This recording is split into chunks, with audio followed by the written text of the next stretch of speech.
Hello everyone, நான் கார்த்தி. இலங்கையில் திருப்பியும் QR நடைமுறை வந்து பெட்ரோலுக்காக வந்திருக்கு. இந்தியாவிலேருந்து பார்க்குற சில பேருக்கு எப்படி இருக்குமெண்டா, என்ன இந்த QR நடைமுறை அதை பற்றி பெருசாக உங்களுக்கு தெரிஞ்சிருக்க வாய்ப்பில்லை. ஆனால் இலங்கையில் 2022 எக்கனாமிக் கிரைசிஸ் நடக்க இதே சிஸ்டம் வந்து எங்களுக்கு இருந்தது. அந்த டைமில் வந்து இதே விட மோசமான நிலையில் எங்களுக்கு வந்து பெட்ரோல் தட்டுப்பாடு இருந்தது. ஸோ இந்த வீடியோவில் நாங்கள் இந்த QR நடைமுறை எதுக்காக கொண்டு வரப்பட்டது, இனி இந்த பெட்ரோலுக்கு என்னென்ன நடக்க போகுது உலக வர்த்தக சந்தையில், அண்ட் இலங்கையில் எப்படி இந்த QR வந்து பதிவு செய்து அதை பெற்றுக்கொள்றதுன்ற பற்றி இந்த வீடியோவில் நாங்கள் ஃபுல்லாக பார்க்க வரோம். ஸோ இந்த வீடியோ வந்து யாருமே ஸ்கிப் பண்ண ஃபுல்லாக பாருங்க, அப்போ தான் இதை பற்றியான ஒரு நாலேஜ் வந்து உங்களுக்கு கிடைக்கும். ஸோ எங்களை வந்து இன்னும் சப்ஸ்கிரைப் பண்ண பார்க்குறாங்க வந்து சப்ஸ்கிரைப் பண்ணிட்டு பாருங்க. வாங்க வீடியோக்குள்ள போகலாம். இலங்கையில் இப்போ கொண்டு வந்திருக்க இந்த QR சிஸ்டம் வந்து இன்னும் கொஞ்ச நாள்லேயே இந்தியாவிலையும் கொண்டு வரப்படலாம் என்று எதிர்பார்க்கப்படுது. ஏனென்றா இன்னும் வந்து பெட்ரோல் விலைகள் வந்து உயர்ந்து கொண்டே போய்கொண்டிருக்குது. அதோட பெட்ரோலை வந்து இருந்தாலும் இங்கே இந்தியாவுக்கோ அல்லது ஆசிய நாடுகளுக்கு கொண்டு வரதுக்கான சிக்கல் தன்மையும் கூடிக்கொண்டே போயிருக்கு. ஏனென்றா ஓரெண்டா பதட்ட நிலைமை வந்து அவ்வளோ கூடிக்கொண்டு போகுது. ஸோ கிட்டடியில் வந்து இந்தியாவுக்கு இந்த பிரச்சனை வரலாம், இல்லாது வராமையும் போகலாம். இந்த வந்து போர் வந்து நின்றா அதுக்கு பிறகு நாங்கள் என்ன பார்க்க போறோம்னா, இலங்கையிலும் சரி இந்தியாவிலும் சரி அரசாங்கங்கள் என்ன சொல்லுதுன்னா, எங்களில் வந்து போதுமான அளவு பெட்ரோல் வந்து கையில் இருப்பில் இருக்குன்னு சொல்றாங்க. ஆனா ஏன் பிறகு இலங்கை அரசாங்கம் QR கோட் முறைமையை திருப்பி கொண்டு வந்தன்ற ஒரு காரணம் எழுதுங்க. அதுக்கான காரணமா அரசாங்க தரப்புல இருந்தும் வேற சோசியல் மீடியாலையும் சொல்ல போற என்னன்னு பார்த்தோம்னா, இலங்கையில் வந்து பெட்ரோல் இருக்குது, அது வந்து பிரச்சனை இல்லை, எல்லாருக்குமே ஒரு மாசமோ 2 மாசத்துக்கு தேவையான பெட்ரோல் வந்து சம்திங் இருக்குது.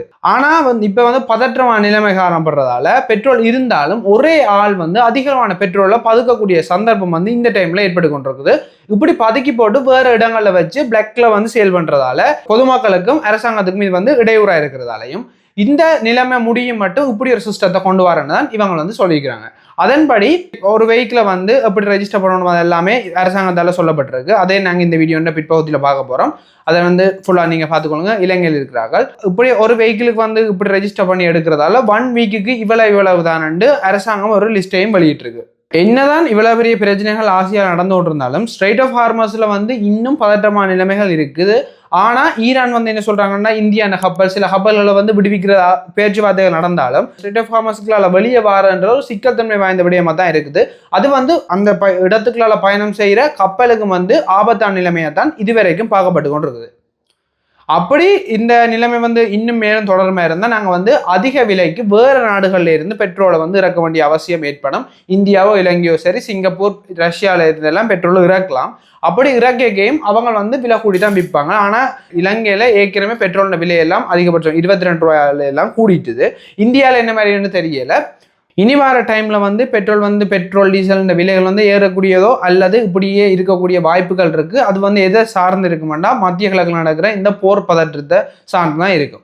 இனி வந்து என்னதை பற்றி பார்க்க போறோம்னா, இலங்கையில் இருக்கிறார்கள் எப்படி அந்த ஃபியூல் பாஸை வந்து ரெஜிஸ்டர் பண்ணி எடுக்கிறன்ற பற்றி இந்த வீடியோல இதை வந்து ஃபுல்லாக பார்க்க போறோம். இதில் இந்த ஃபியூல் பாஸை நீங்கள் எடுக்கிறதுக்கு ஃபர்ஸ்ட்டாக என்ன செய்யணும்னா, கூகுள் ஓப்பன் பண்ணிட்டு fuelpass.government.lkன்னு சர்ச் பண்ணுங்க. இதுல வந்து உங்களுக்கு ஒரு வெப்சைட் ஓப்பன் ஆகும்.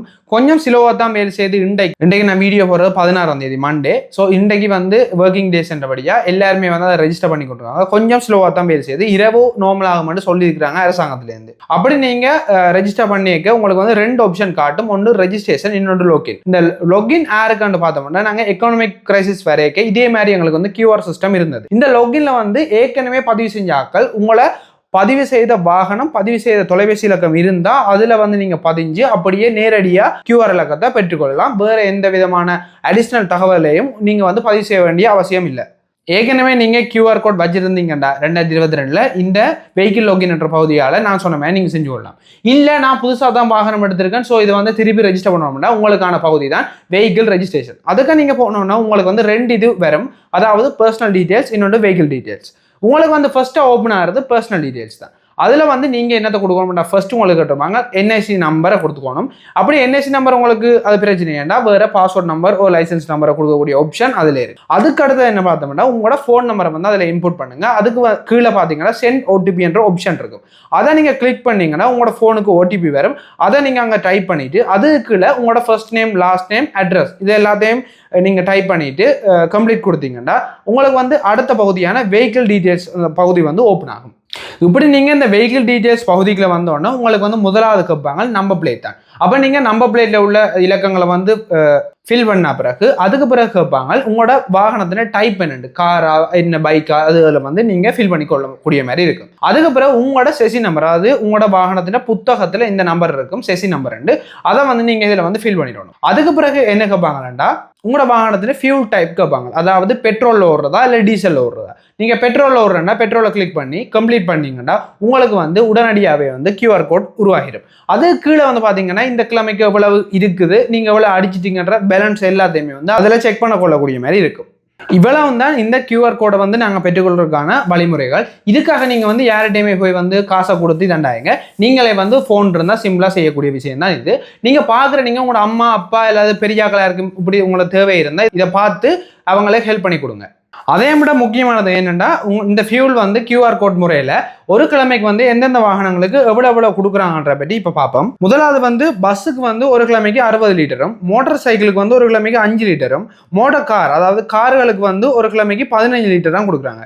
அண்ட் வேன்களுக்கு வந்து 40 லிட்டரும், லொரிக்கு 200 லிட்டர், லேண்ட் வெஹிக்கிள்ஸுக்கு வந்து 25 லிட்டர், 3 வீலர்ஸுக்கும் 15 லிட்டர் தான் கொடுக்குறாங்க. மார்ச் மாதம் 16ஆம் தேதி இப்போ நான் வீடியோ ஷூட் பண்ணி கொடுக்க கிடைச்ச தகவலின்படி என்னென்னா கொழும்பு போர்ட்டில் வந்து புதுசாக ஒரு கப்பல் வந்து பெட்ரோலோட வந்திருக்கு. ஸோ அதுலேருந்து இருக்கிற எல்லா பெட்ரோலுடைய தகவல் வந்து இனி அடுத்தடுத்த வீடியோஸில் நான் சொல்லுவேன். ஏன்னா இப்படி செஞ்சாலும் இந்த QR கோட் நடைமுறை வந்து எடுக்க மாட்டாங்கன்னு நான் நினைக்கிறேன். ஏனெண்டா இப்படி வரையக்கலாக்க நிறைய பேர் பதுக்கக்கூடிய சான்ஸ் இருக்குது. இப்படி நாங்கள் எடுத்துட்டோம்னா எல்லாருக்குமே வந்து சமனான பெட்ரோல் வந்து பகிர்ந்தளிக்கப்பட முடியாமல் இருக்கும். இந்த இப்படிப்பட்ட கீ அப்டேட்ஸை வந்து எங்களோட யூடியூப் சேனலில் தொடர்ந்து பார்க்குறதுக்கு எங்களோட யூடியூப் சேனலை வந்து சப்ஸ்கிரைப் பண்ணி வச்சுக்கொள்ளுங்க. அடுத்த வீடியோவில் பார்ப்போம்.